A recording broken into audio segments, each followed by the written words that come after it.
사시는 전체 인구의 1.5에서 2% 정도에서 발생하는 것으로 알려졌습니다. 주로 소아에게서 많이 발견되고 있는데요. 우리나라의 어린이 중 약 3에서 4%의 유병률을 보입니다. 소아에게서 사시는 출생 직후부터 청소년기까지 다양하게 나타나는데요. 주로 시력 검사가 가능한 만 4세 이후에 호발하는 것으로 나타났습니다. 사시는 어떤 물체를 볼 때 두 눈의 정렬이 틀어져 서로 다른 지점을 바라보는 상태를 말합니다. 다양한 원인에 의해 발생할 수는 있지만 소아의 경우 특정한 신경이나 근육의 이상으로 인한 경우보다는 영안의 사시나 간헐외사시처럼 안구 움직임과 정렬에 관여하는 뇌 중추와 외안근의 상호작용에서 발생하는 이상으로 인한 경우가 많습니다. 소아사시는 특별한 원인 없이 나타나는 경우가 많습니다.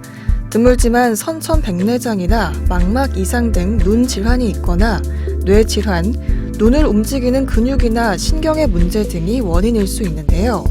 8세 이전에 사시가 발병하면 여러 가지 감각 이상도 함께 나타나는 것으로 알려졌습니다.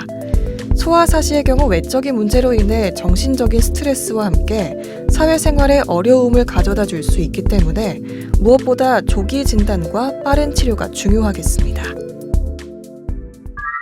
사시가 발생해서 눈의 정렬이 틀어지면 하나의 물체가 두 개로 보이는 복시와 다른 두 곳의 물체가 하나로 보이는 시각 혼란이 발생할 수 있습니다. 그러나 소아의 경우는 뛰어난 감각 적응 기전으로 인해서 반드시 복시가 생기는 것은 아닙니다. 대신에 초점의 선명도나 입체감의 저하가 발생할 수 있습니다. 이외에도 고개를 기울이는 증상이나 한쪽으로 째려보는 증상, 반복적으로 한눈이나 양눈을 깜빡이는 증상, 심한 눈부심, 두통 등을 호소할 수는 있습니다. 눈은 성장과 지속적인 사용을 통해 만 8세쯤에 안정된 시력을 갖게 됩니다. 하지만 이렇게 8세 이전에 한눈을 사용하지 않으면 시력이 나빠질 수 있는데요. 만약 치료 시기를 놓친 경우라면 이미 눈의 발달이 끝났기 때문에 이용상 교정 이외의 치료 효과는 크지 않을 수 있습니다. 소아 사시가 발견되었을 때 모든 경우에서 반드시 치료가 필요한 것은 아닙니다. 사시의 종류와 발현 빈도에 따라 약시의 위험성이 높은 경우를 감별해내고 치료해야 하는데요. 적절한 치료를 통해 약시에서 회복하여 정상 시력이 될 수 있는 유연성은 나이에 따라 감소하며 만 8에서 10세 이후 대부분 사라지게 됩니다. 따라서 사시를 소화기에 적절하게 치료하지 않을 경우 약시나 입체 시각 저하를 일으킬 위험이 높고 나중에 성인기에서는 회복하는 방법이 거의 없습니다. A씨는 얼마 전 10개월 된 아들을 데리고 동네 안과를 찾았습니다. 아들의 눈이 안쪽으로 몰린 것 같다는 주변의 이야기를 듣고 부랴부랴 병원에 오게 된 건데요. 병원에 도착해 의료진의 진찰을 통해 아들은 가성 내사시라는 진단을 받았습니다. 실제 사시가 없는데도 외관상 사시처럼 보이는 경우를 말합니다. 서양보다 동양 어린이에서 많이 관찰되고 특히 실제 외래로 신생아나 영아기에 많이 데리고 오시는데요. 동양 어린이들은 미간이 상대적으로 넓고 콧대가 낮으며 쌍꺼풀이 없고 눈매가 내측은 둥글고 외측이 뾰족한 경우가 많습니다. 따라서 바깥쪽 흰자에 비해서 안쪽 흰자가 가려 보이는 경우가 많아서 착시 현상을 일으키는 거라고 생각하시면 됩니다.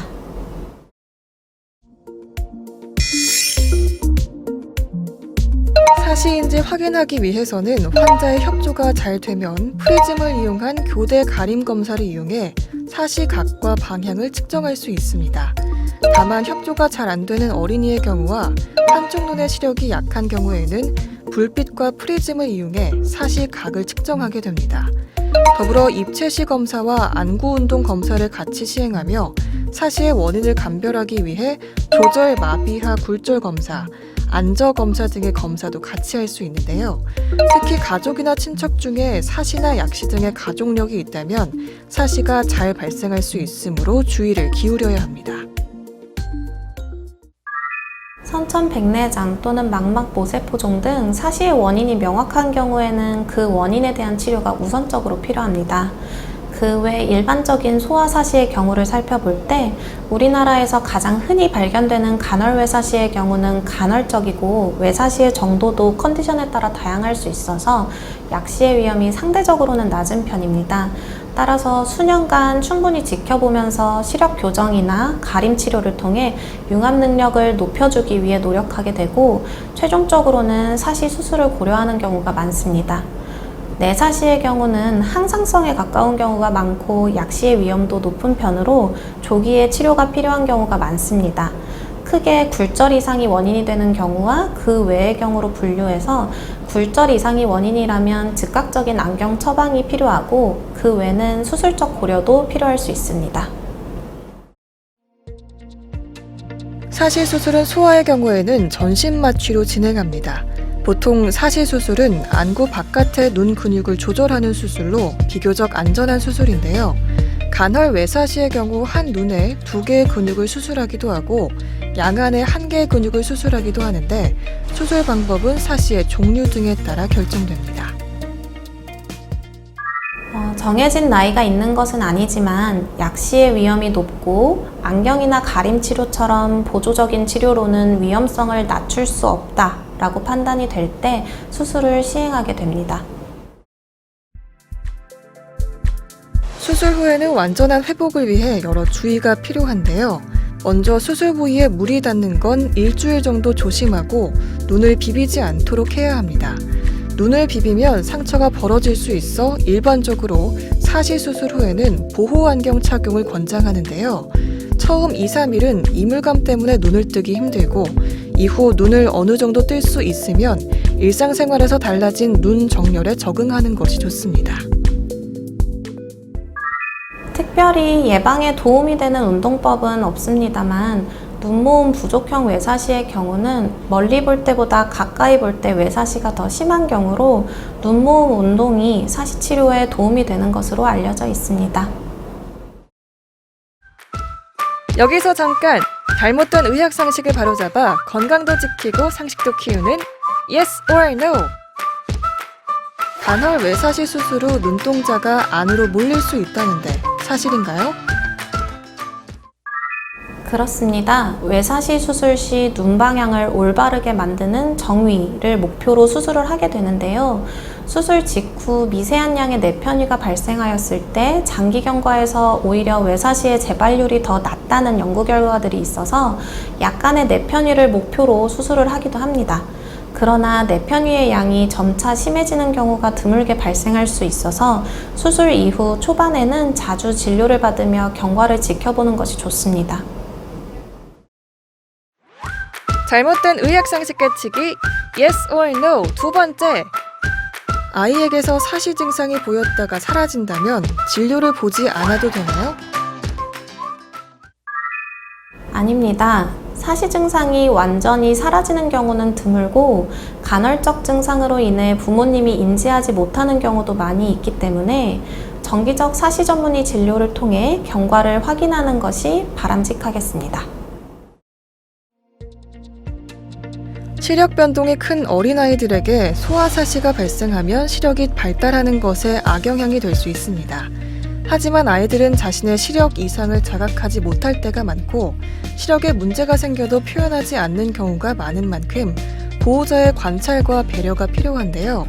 여러 가지 안질환 중에서도 사시는 조기 진단과 치료를 하면 눈의 기능을 정상으로 회복할 수 있는 만큼 이상 증상이 나타나면 바로 병원을 찾아야겠습니다. 소아사시는 일반적으로 시각을 다투는 응급질환은 아닙니다. 하지만 치료의 적기를 놓치게 되면 소화기 시력 발달을 방해해서 약시나 입체시 저하 등 시각 능력의 저하를 일으킬 수 있는 질환입니다.